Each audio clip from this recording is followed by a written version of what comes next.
ಎಲ್ಲರಿಗೂ ನಮಸ್ಕಾರ. ಕರ್ನಾಟಕದ ಪೊಲೀಸ್ ಇಲಾಖೆಯಲ್ಲಿ ಮುಂಬರುವಂತ ಸಿವಿಲ್ ಪೊಲೀಸ್ ಕಾನ್ಸ್ಟೇಬಲ್ ಹಾಗೂ ಸಶಸ್ತ್ರ ಪೊಲೀಸ್ ಕಾನ್ಸ್ಟೇಬಲ್ ಹುದ್ದೆಗಳ ನೇಮಕಾತಿಗೆ ಸಂಬಂಧಿಸಿದಂತೆ ಕರ್ನಾಟಕ ಪೊಲೀಸ್ ಇಲಾಖೆ ಕಡೆಯಿಂದ ಒಂದು ಇಂಪಾರ್ಟೆಂಟ್ ಮಾಹಿತಿ ಬಂದಿರುವಂತದ್ದು. ಅದೇನೆಂದ್ರೆ ಈ ಎರಡು ಸಿವಿಲ್ ಪೊಲೀಸ್ ಕಾನ್ಸ್ಟೇಬಲ್ ಹಾಗೂ ಸಶಸ್ತ್ರ ಪೊಲೀಸ್ ಕಾನ್ಸ್ಟೇಬಲ್ ಹುದ್ದೆಗಳ ನೇಮಕಾತಿಯಲ್ಲಿ ಕೆಲವೊಂದು ಬದಲಾವಣೆಗಳನ್ನು ಮಾಡಲಾಗಿರುವಂತದ್ದು. ಬದಲಾವಣೆ ಮಾಡಿರುವಂತಹ ವಿಷಯಗಳು ಯಾವುದು ಅಂದ್ರೆ ಈ ಎರಡು ನೇಮಕಾತಿಯಲ್ಲಿ ವರ್ಗವಾರು ವಯೋಮಿತಿಯಲ್ಲಿ ಬದಲಾವಣೆ ಮಾಡಲಾಗಿರುವಂತದ್ದು. ಜೊತೆಗೆ ಈ ನೇಮಕಾತಿಯಲ್ಲಿ ಅರ್ಜಿ ಸಲ್ಲಿಸುವಂತಹ ಅಭ್ಯರ್ಥಿಗಳ ಎಜುಕೇಶನ್ ಕ್ವಾಲಿಫಿಕೇಶನ್ ನಲ್ಲೂ ಕೂಡ ಬದಲಾವಣೆ ಮಾಡಲಾಗಿರುವಂತದ್ದು. ಅದೇ ರೀತಿ ಈ ನೇಮಕಾತಿಯ ಮೆಡಿಕಲ್ ಟೆಸ್ಟ್ ಹಾಗೂ ಸೆಲೆಕ್ಷನ್ ಲಿಸ್ಟ್ ನಲ್ಲೂ ಕೂಡ ಕೆಲವೊಂದು ಬದಲಾವಣೆಗಳನ್ನು ಮಾಡಲಾಗಿರುವಂತದ್ದು. ಬದಲಾವಣೆ ಮಾಡಲಾಗಿರುವಂತಹ ಈ ಎಲ್ಲಾ ವಿಷಯಗಳ ಬಗ್ಗೆ ಪೊಲೀಸ್ ಇಲಾಖೆ ಕಡೆಯಿಂದ ಅಧಿಕೃತವಾಗಿ ಮಾಹಿತಿಯನ್ನು ಬಿಡುಗಡೆ ಮಾಡಿದ್ದಾರೆ. ನೀವು ಸ್ಕ್ರೀನ್ ಮೇಲೆ ಕಾಣ್ತಾ ಇರೋ ಹಾಗೆ ಇದು ಪೊಲೀಸ್ ಇಲಾಖೆ ಕಡೆಯಿಂದ ಸಿಕ್ಕಿರುವಂತಹ ಮಾಹಿತಿಯಾಗಿರುತ್ತದೆ. ಸಿವಿಲ್ ಪೊಲೀಸ್ ಕಾನ್ಸ್ಟೇಬಲ್ ಹಾಗೂ ಸಶಸ್ತ್ರ ಪೊಲೀಸ್ ಕಾನ್ಸ್ಟೇಬಲ್ ಹುದ್ದೆಯಲ್ಲಿ ಬದಲಾವಣೆ ಆಗಿರುವಂತಹ ವಿಷಯಗಳ ಬಗ್ಗೆ ಈ ವಿಡಿಯೋದಲ್ಲಿ ಮಾಹಿತಿಯನ್ನು ತಿಳಿಸ್ಕೊಡ್ತಾ ಇದ್ದೀನಿ. ಆದ್ದರಿಂದ ವಿಡಿಯೋನ ಪೂರ್ತಿ ನೋಡಿ ಮಾಹಿತಿಯನ್ನು ತಿಳ್ಕೊಳ್ಳಿ. ಮೊದಲಿಗೆ ಸಿವಿಲ್ ಪೊಲೀಸ್ ಕಾನ್ಸ್ಟೇಬಲ್ ಹುದ್ದೆಯ ನೇಮಕಾತಿ ಬಗ್ಗೆ ನೋಡ್ತಾ ಹೋಗೋದಾದ್ರೆ ನೀವು ಸ್ಕ್ರೀನ್ ಮೇಲೆ ಕಾಣ್ತಾ ಇರೋ ಹಾಗೆ ಈ ನೇಮಕಾತಿಯಲ್ಲಿ ವರ್ಗವಾರು ಯಾವ ರೀತಿ ಏಜ್ ಲಿಮಿಟ್ ಇರಲಿದೆ ಅನ್ನೋದ್ರ ಬಗ್ಗೆ ಮಾಹಿತಿಯನ್ನು ನೀಡಿದ್ದಾರೆ. ಅರ್ಜಿ ಸಲ್ಲಿಸುವಂತಹ ಎಲ್ಲಾ ಅಭ್ಯರ್ಥಿಗಳು ನಿಮ್ಮ ಕ್ಯಾಟಗರಿಯಲ್ಲಿ ಗರಿಷ್ಠ ಎಷ್ಟು ವಯೋಮಿತಿ ಇರಲಿದೆ ಅನ್ನೋದ್ರ ಬಗ್ಗೆ ನೋಡ್ಕೊಳ್ಳಿ. ಜೊತೆಗೆ ಈ ನೇಮಕಾತಿಯಲ್ಲಿ ವೈದ್ಯಕೀಯ ಪರೀಕ್ಷೆಯಲ್ಲೂ ಕೂಡ ಕೆಲವೊಂದು ಬದಲಾವಣೆಗಳನ್ನು ಮಾಡಲಾಗಿರುವಂತದ್ದು. ಈ ಬಗ್ಗೆ ಸ್ಕ್ರೀನ್ ಮೇಲೆ ನೋಡ್ತಾ ಇರೋ ಹಾಗೆ ಈ ರೀತಿಯ ಬದಲಾವಣೆಗಳನ್ನ ವೈದ್ಯಕೀಯ ಪರೀಕ್ಷೆಯಲ್ಲಿ ಮಾಡಲಾಗಿರುವಂತದ್ದು.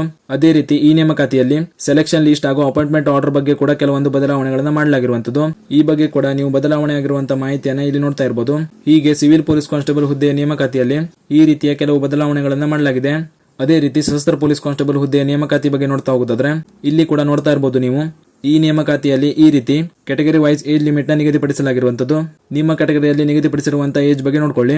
ಅದೇ ರೀತಿ ಸಶಸ್ತ್ರ ಪೊಲೀಸ್ ಕಾನ್ಸ್ಟೇಬಲ್ ಹುದ್ದೆಯ ನೇಮಕಾತಿಯಲ್ಲಿ ಈ ಹಿಂದೆ ಈ ನೇಮಕಾತಿಯಲ್ಲಿ ಅರ್ಜಿ ಸಲ್ಲಿಸುವಂತಹ ಅಭ್ಯರ್ಥಿಗಳಿಗೆ ಕೇವಲ SSLC ಪಾಸ್ ಆಗಿದ್ರೂ ಕೂಡ ನೀವು ಈ ಹುದ್ದೆಗಳಿಗೆ ಅರ್ಜಿಯನ್ನು ಸಲ್ಲಿಕೆ ಮಾಡಬಹುದಾಗಿತ್ತು. ಆದರೆ ಈಗ ಸಶಸ್ತ್ರ ಪೊಲೀಸ್ ಕಾನ್ಸ್ಟೇಬಲ್ ಹುದ್ದೆಯ ನೇಮಕಾತಿಯಲ್ಲಿ 10ನೇ ತರಗತಿ ಪಾಸ್ ಆಗಿರುವಂತಹ ಅಭ್ಯರ್ಥಿಗಳು ಅರ್ಜಿ ಸಲ್ಲಿಕೆ ಮಾಡೋ ತರ ಇಲ್ಲ. ಈಗ ಈ ಹುದ್ದೆಗಳಿಗೆ ಅರ್ಜಿ ಸಲ್ಲಿಸುವಂತಹ ಅಭ್ಯರ್ಥಿಗಳು ಕನಿಷ್ಠ ಸೆಕೆಂಡ್ PUC ಪಾಸ್ ಆಗಿರಬೇಕಾಗಿರ್ತದೆ. ನೀವು ಸ್ಕ್ರೀನ್ ಮೇಲೆ ಕಾಣ್ತಾ ಇರಬಹುದು ಈ ರೀತಿ ಸಶಸ್ತ್ರ ಪೊಲೀಸ್ ಕಾನ್ಸ್ಟೇಬಲ್ ಹುದ್ದೆಯಲ್ಲಿ ಎಜುಕೇಶನ್ ಕ್ವಾಲಿಫಿಕೇಶನ್ ನಲ್ಲೂ ಕೂಡ ಬದಲಾವಣೆಯನ್ನ ಮಾಡಿದ್ದಾರೆ.